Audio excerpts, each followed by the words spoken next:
বৈশ্বিক অস্থিরতার মধ্যে দেশ জুড়ে জ্বালানি সংকট এখনো পুরোপুরি কাটেনি। ফলে পেট্রোল পাম্পগুলোতে দীর্ঘ লাইন, কোথাও কোথাও সরবরাহ বন্ধ। আর এতে চরম ভোগান্তিতে পড়েছেন সাধারণ মানুষ ও পরিবহন সংশ্লিষ্টরা।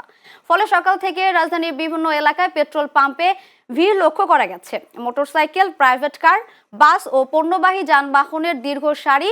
জ্বালানি পেতে ঘন্টার পর ঘন্টা অপেক্ষা করছেন চালকরা।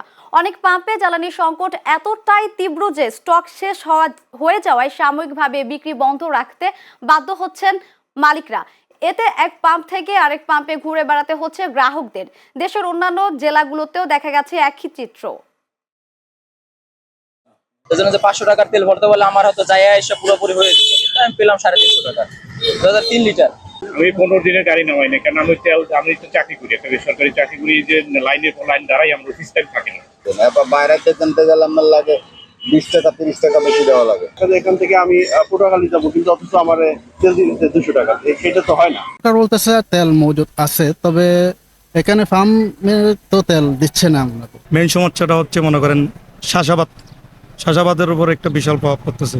যাদের মনে করেন পানি উঠানো লাগে, তারা হয়তো ঠিকমতো তেল না পাওয়াতে চাষাবাদের ক্ষতি হচ্ছে।